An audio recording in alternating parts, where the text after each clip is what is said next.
Good afternoon, students. Today we discuss about phylum Porifera. കഴിഞ്ഞ ക്ലാസ്സിൽ നമ്മൾ സെവൻ കിങ്ഡം ക്ലാസിഫിക്കേഷനെ കുറിച്ചും level of organisation, symmetry, body cavity, സീലോ ഒക്കെ പറഞ്ഞു. ദെൻ ഫൈലത്തിൻ്റെ ക്ലാസിഫിക്കേഷനും പറഞ്ഞു കഴിഞ്ഞു. ഇനി നമുക്ക് ഓരോ ഫൈലവുമായിട്ട് ഓരോ ഫൈലത്തിലും എന്തൊക്കെയാണ്, ഏതൊക്കെ ആനിമൽസ് ആണ് കാണപ്പെടുന്നത്, അതിൻ്റെ പ്രത്യേകത എന്താണ് എന്നൊക്കെയുള്ള കാര്യമാണ് നമുക്ക് പഠിക്കേണ്ടത്. അപ്പോൾ today we discuss about phylum Porifera. സാധാരണ നമുക്കറിയാവുന്നതുപോലെ തന്നെ കഴിഞ്ഞ ക്ലാസ്സിലൊക്കെ ഡിസ്കസ് ചെയ്തതുപോലെ തന്നെ ഫൈലം പോറിഫെറയിൽ കാണുന്ന പ്രധാനപ്പെട്ട ഒരു ആനിമലാണ് സ്പോഞ്ചസ് എന്ന് പറയുന്നത്. ഈ പോറിഫെറ ഫൈലത്തിൽ കോമൺ ആയിട്ട് കാണപ്പെടുന്ന ആനിമൽസിന് പറയുന്ന പേരാണ് sponges. They are marine, asymmetrical in നേച്ചറാണ്. എസിമെട്രി എന്താണെന്ന് നിങ്ങൾക്ക് അറിയാവുന്നതാണ്, നമ്മൾ കഴിഞ്ഞ ക്ലാസ്സിൽ പഠിച്ചതാണ്. What is asymmetry, what are the different type of symmetry. അതിൽ എസിമെട്രി എന്താണെന്നുള്ള കാര്യം നിങ്ങൾ കഴിഞ്ഞ ക്ലാസ്സിൽ ഡിസ്കസ് ചെയ്തതാണ്. അതിലെ ഇവിടെ സ്പോഞ്ചസിലെ എസിമെട്രിക്കലാണെന്നാണ് പറയുന്നത്. അതായത് any plane that passes through the centre does not divided them into equal halves. അതിൻ്റെ ശരീരത്തിൻ്റെ ഏത് പ്രതലത്തിൽ കൂടെയും കട്ട് ചെയ്യുമ്പോൾ അത് രണ്ട് ഈക്വൽ പാർട്സ് ആയിട്ട് മാറുന്നില്ല എന്ന് നമ്മൾ ഫൈലം സിമെട്രി പഠിപ്പിച്ചപ്പോഴത്തേക്കിന് പഠിച്ചപ്പോൾ തന്നെ നമ്മൾ മനസ്സിലാക്കിയ കാര്യമാണ്. അപ്പോൾ ഫൈലം പോറിഫെറയിൽ സിമെട്രി എന്ന് പറയുന്നത് എസിമെട്രിക്കലാണ്. ദെൻ അവിടെ സെല്ലുലാർ ലെവൽ ഓഫ് ഓർഗനൈസേഷനാണ് കാണപ്പെടുന്നത്. അവിടുത്തെ ലെവൽ ഓഫ് ഓർഗനൈസേഷൻ എന്ന് പറയുന്നത് സെല്ലുലാർ ലെവലാണ്, കാരണം സെൽസ് അതിനകത്തിൽ അറേഞ്ച് ചെയ്തിട്ടുണ്ട്. പിന്നെ ഈ ഫൈലം പോറിഫെറയുടെ ഒരു പ്രത്യേകത എന്ന് പറയുന്നത് അതിനൊരു വാട്ടർ ട്രാൻസ്പോർട്ട് സിസ്റ്റം ഉണ്ട്. അല്ലെ, വാട്ടർ ട്രാൻസ്പോർട്ട് സിസ്റ്റം അഥവാ കനാൽ സിസ്റ്റം എന്നാണ് പറയുന്നത്. അപ്പോൾ ഈ വാട്ടർ ട്രാൻസ്പോർട്ട് സിസ്റ്റത്തിൽ വഴിയാണ് അതിൻ്റെ ഇൻറ്റേർണൽ ബോഡിയിലുള്ള എല്ലാ ഫങ്ഷൻസും നടക്കുന്നത്. ഓക്കെ, ഫൈലം പോറിഫെറയുടെ വാട്ടർ ട്രാൻസ്പോർട്ട് സിസ്റ്റം അല്ലെങ്കിൽ കനാൽ സിസ്റ്റം എന്ന് പറയുന്നത് അവിടെ നടക്കുന്ന പ്രോസസ്സ്, അവിടുത്തെ എന്തൊക്കെ പ്രൊസീജിയറാണ് എന്നുള്ളതാണ് നമ്മൾ അടുത്തതായിട്ട് ഡിസ്കസ് ചെയ്യാൻ പോകുന്നത്. പറഞ്ഞതുപോലെ തന്നെ സ്പോഞ്ചസിന് ഒരു വാട്ടർ ട്രാൻസ്പോർട്ട് സിസ്റ്റം ഉണ്ട്, അഥവാ ഒരു കനാൽ സിസ്റ്റം ഉണ്ട്. ഈ കനാൽ സിസ്റ്റത്തിൻ്റെ ബോഡി വോളിൻ്റെ പുറകിൽ, അതായത് സ്പോഞ്ചസിൻ്റെ ബോഡി വോളിൻ്റെ ഏറ്റവും എൻഡിലായി സ്മോൾ പോർസ് ഉണ്ടാവും. സ്മോൾ പോർസ്, ദാറ്റ് മീൻസ് സുഷിരങ്ങൾ ഉണ്ടാവും. ആ സുഷിരത്തിന് പറയുന്ന പേരാണ് ഓസ്റ്റിയ. ഈ ഓസ്റ്റിയ വഴിയാണ് വാട്ടർ ബോഡിക്കുള്ളിലേക്ക് പ്രവേശിക്കുന്നത്. അപ്പോൾ water enters through ostia and enter into the spongocoel. Spongocoel എന്ന് പറയുന്നത് അതിൻ്റെ സെൻട്രൽ ക്യാവിറ്റിക്കാണ് സ്പോഞ്ചോസീൽ എന്ന് പറയുന്നത്. സ്പോഞ്ചോസീലിലെത്തും. ഈ from where it goes out through osculum, അവിടെ നിന്ന് അത് ഓസ്കുലത്തിലേക്ക് എത്തും. ഈ വാട്ടർ ട്രാൻസ്പോർട്ട് സിസ്റ്റം നടക്കുന്നത് ഇങ്ങനെയാണ്. സ്പോഞ്ചസിൻ്റെ ബോഡി വോളിലുള്ള സ്മോൾ പോർസായ ഓസ്റ്റിയ വഴി വാട്ടർ അതിൻ്റെ സെൻട്രൽ ക്യാവിറ്റിയായ സ്പോഞ്ചോസീലിലെത്തും. അവിടുന്ന് വാട്ടർ ഓസ്കുലത്തിലേക്ക് കടക്കും. ഈ പ്രോസസ്സ്, അതായത് ഈ വാട്ടർ ട്രാൻസ്പോർട്ട് സിസ്റ്റമാണ് സ്പോഞ്ചസിൻ്റെ ബോഡിയിൽ ഹെൽപ്സ് ടു ഫുഡ് ഗ്യാതറിങ്, ആഹാരം എത്തിക്കാൻ സഹായിക്കുന്നു. അതുപോലെ അതിൻ്റെ റെസ്പിറേറ്ററി എക്സ്ചേഞ്ച് നടത്തുന്നതും അതുപോലെ വേസ്റ്റിനെ റിമൂവ് ചെയ്യുന്നതും ഈ വാട്ടർ ട്രാൻസ്പോർട്ട് സിസ്റ്റം വഴിയാണ് നടക്കുന്നത്. അപ്പോൾ ഇത്രയും പ്രോസസ്സ് ആ ശരീരത്തിനുള്ളിൽ നടക്കുന്നത് ഈ വാട്ടർ ട്രാൻസ്പോർട്ട് സിസ്റ്റം അല്ലെങ്കിൽ കനാൽ സിസ്റ്റം വഴിയാണ് നടക്കുന്നത്. ഓക്കെ, അടുത്തതായിട്ട് നമുക്ക് ഡിസ്കസ് ചെയ്യാനുള്ളത് കൊയാനോസൈറ്റ്സ് ആണ്. കൊയാനോസൈറ്റ്സ് അല്ലെങ്കിൽ collar cells line the spongocoel and the canals. അതായത് ഈ സ്പോഞ്ചോസീലിനെയും, അതായത് ആ സെൻട്രൽ ക്യാവിറ്റിക്കാണ് സ്പോഞ്ചോസീൽ എന്ന് പറയുന്നത്, ആ സ്പോഞ്ചോസീലിനെയും അതിൻ്റെ കനാലിനെയും വാട്ടർ കനാൽ സിസ്റ്റത്തിനെയും ലൈൻ ചെയ്ത് കാണപ്പെടുന്ന സ്ട്രക്ചറിന് പറയുന്ന പേരാണ് കൊയാനോസൈറ്റ്സ്. കൊയാനോസൈറ്റ്സ് എന്ന് പറഞ്ഞാൽ കൊയാനോസൈറ്റ്സ് അല്ലെങ്കിൽ കോളർ സെൽസ് എന്നാണ് പറയുന്നത്. Cells line the spongocoel and the canals.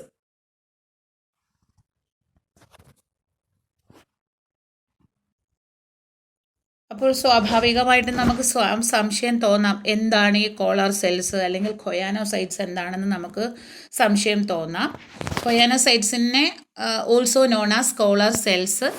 These are cells that line the interior of, അത്രയും നിങ്ങൾക്ക് ഡീറ്റെയിൽഡ് ആയിട്ട് പഠിക്കണ്ട എങ്കിൽ പോലും ഒന്ന് മനസ്സിലാക്കാൻ വേണ്ടി പറയുന്നു എന്നേ ഉള്ളൂ. The interior of asconoid, syconoid and leuconoid body types sponges that contain a central flagellum or cilium surrounded by a collar. അതിൻ്റെ കോളർ, സെൻട്രൽ കൂടെ ഒരു ഫ്ലജെല്ലം വരും, അല്ലെങ്കിൽ സീലിയം ഉണ്ടാവും. അതിനെ സറൗണ്ട് ചെയ്തിട്ട് ഒരു കോളർ കാണപ്പെടും അല്ലെങ്കിൽ ഒരു മൈക്രോവില്ലേ കാണപ്പെടും. Which are connected by a thin membrane. They make up choanoderm, a type of cell layer found in sponges. Just നിങ്ങൾക്ക് മനസ്സിലാക്കാൻ വേണ്ടി പറഞ്ഞു എന്നേ ഉള്ളൂ. കോളർ സെൽസ് അല്ലെങ്കിൽ കൊയാനോസൈറ്റ്സ് എങ്ങനെയാണ് ഫോം ചെയ്യുന്നത്, എവിടെയാണ് ഫോം ചെയ്യുന്നതെന്നൊന്ന് പറയാൻ വേണ്ടി ജസ്റ്റ് അതൊന്ന് മെൻഷൻ ചെയ്യുന്നതേ ഉള്ളൂ. അതായത് ചില സ്പോഞ്ചസിൽ എസ്കനോയിഡും syconoid and leuconoid body types sponges that contain a central flagellum or cilium surrounded by a collar of microvilli which are connected by a thin membrane. They make up choanoderm, a type of cell layer found in sponges. Just നിങ്ങളൊന്ന് മനസ്സിലാക്കിയാൽ മതി. കൊയാനോസൈറ്റ്സ് ആണ്. അതിൻ്റെ central പോർഷനിൽ നിന്നൊരു flagellum പോകുന്നുണ്ട്. അതിനെ cover ചെയ്ത് കോളർ സെൽസ് കാണപ്പെടുന്നുണ്ട്. ഓക്കെ, മനസ്സിലായല്ലോ. ജസ്റ്റ് നിങ്ങൾക്കൊന്ന് മനസ്സിലാക്കാൻ വേണ്ടി ഈ പടം ഞാൻ കാണിച്ചു എന്ന് മാത്രമേ ഉള്ളൂ. അപ്പം നമുക്ക് പിന്നെ ഫൈലം പോറിഫെറ അല്ലെങ്കിൽ സ്പോഞ്ചസിൽ കൊയാനോസൈറ്റ്സ് അല്ലെങ്കിൽ കോളർ സെൽസ് കാണപ്പെടുന്നുണ്ട്.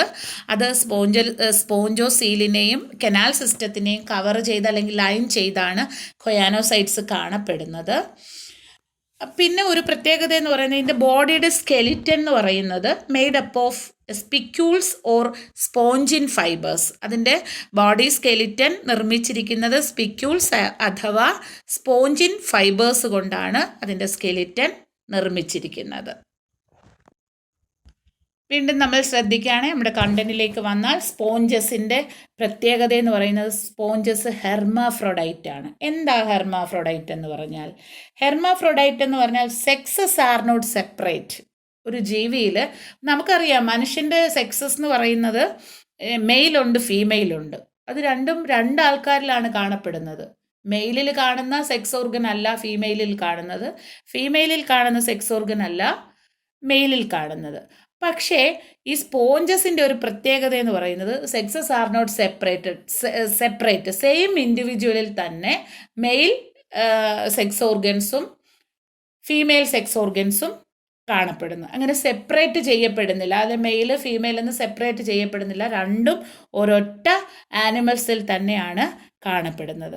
പിന്നെ അതിൻ്റെ ഒരു പ്രത്യേകത എന്ന് പറയുന്നത് ഈ ഹെർമാഫ്രോഡൈറ്റ് ആയതുകൊണ്ട് അതിന് സെക്ഷൽ റീപ്രൊഡക്ഷനും അസെക്ഷൽ റീപ്രൊഡക്ഷനും സാധ്യമാകുന്നുണ്ട്. അപ്പോൾ ഈ സ്പോഞ്ചസിൻ്റെ പ്രത്യേകതയാണ് ഹെർമാഫ്രോഡൈറ്റ് ആണ്. They are not sexes are not separate. Sexual റീപ്രൊഡക്ഷനും അവിടെ സാധ്യമാകുന്നുണ്ട്. സെക്ഷൽ റീപ്രൊഡക്ഷൻ എന്ന് പറയുമ്പോഴത്തേക്കിന് ഫ്രാഗ്മെൻറ്റേഷൻ ആണ്. ഫ്രാഗ്മെൻറ്റേഷൻ എന്താണെന്ന് നമുക്കറിയാം. ബോഡിയുടെ ചെറിയ പാർട്സുകൾ വിഭജിച്ച് പുതിയ ആനിമൽസിനെ രൂപം കൊള്ളുന്ന അല്ലെങ്കിൽ പുതിയ ആനിമൽസ് രൂപം കൊള്ളുന്ന ആ പ്രോസസ്സിനാണ് ഫ്രാഗ്മെൻറ്റേഷൻ എന്ന് പറയുന്നത്. ആ ഫ്രാഗ്മെൻറ്റേഷൻ വഴി സെക്ഷൽ റീപ്രൊഡക്ഷനും സ്പോഞ്ചസിൽ നടക്കുന്നുണ്ട്. പിന്നെ ഫോർമേഷൻ ഓഫ് ഗ്യാമീറ്റ്സ് നമ്മൾ പറഞ്ഞു, മെയിലും ഫീമെയിലും ഒരു ബോഡിയിലുള്ളിലുള്ളത് കൊണ്ട് തന്നെ സെപ്പറേറ്റ് അല്ലാത്തത് കൊണ്ട് അവിടെ ഗ്യാമീറ്റ് ഫോം ചെയ്യുന്നുണ്ട്. ആ ഫോർമേഷൻ ഓഫ് ഗ്യാമീറ്റ്സ് മൂലം അവിടെ സെക്ഷൽ റീപ്രൊഡക്ഷനും നടക്കുന്നുണ്ട്. പിന്നെ അതിൻ്റെ പ്രത്യേകത എന്ന് പറഞ്ഞാൽ ഗ്യാമീറ്റ് ഫോം ചെയ്ത് കഴിഞ്ഞിട്ട് അവിടെ നടക്കുന്ന ഫെർട്ടിലൈസേഷൻ എന്ന് പറഞ്ഞാൽ ഇൻറ്റേർണലാണ്, ശരീരത്തിനുള്ളിലാണ് അവിടെ ഫെർട്ടിലൈസേഷൻ നടക്കുന്നത്. ഇൻഡയറക്റ്റ് ആയിട്ടാണ് ഡെവലപ്മെൻറ്റ് നടക്കുന്നത്. ലാർവൽ ഫോമിലാണ് ഗ്യാമീറ്റ് ഫ്യൂസ് ചെയ്ത് ഫെർട്ടിലൈസേഷൻ്റെ എൻഡിൽ ഉണ്ടാവുന്ന ആ ഒരു ഫസ്റ്റ് സ്റ്റേജ് എന്ന് പറയുന്നത് ലാർവ ആയിരിക്കും ഫോം ചെയ്യുന്നത്. ആ ലാർവൽ സ്റ്റേജ് എന്ന് പറയുന്നത് which is morphologically distinct from the adult. ആ അഡൾട്ടിൽ നിന്ന്, അതായത് വലിയ ജീവിയിൽ നിന്ന്, അല്ലെങ്കിൽ ഏത് ജീവിയിൽ നിന്നാണോ ഉണ്ടാകുന്ന ആ ജീവിയിൽ നിന്ന് ഒരുപാട് അന്തരമായിട്ടുള്ള ഒരു ലാർവ ആയിരിക്കും അവിടെ ഫോം ചെയ്യുന്നത്. ഓക്കെ, പ്രധാനപ്പെട്ട 3 ഫൈലം പോറിഫറയുടെ എക്സാമ്പിൾ ഇവിടെ പറഞ്ഞിട്ടുണ്ട്.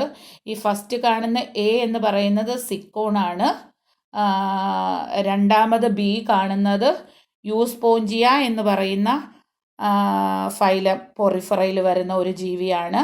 ഈ സിയിൽ കാണപ്പെടുന്ന ഈ സി എന്ന് പറയുന്ന സംഭവമാണ് സ്പോഞ്ചില എന്ന് പറയുന്നത്. അപ്പം നോക്കിക്കൊള്ളുക, ആദ്യം കാണുന്ന ജീവിയുടെ പേര് സൈക്കോൺ അല്ലെങ്കിൽ സിക്കോൺ എന്ന് പറയാം.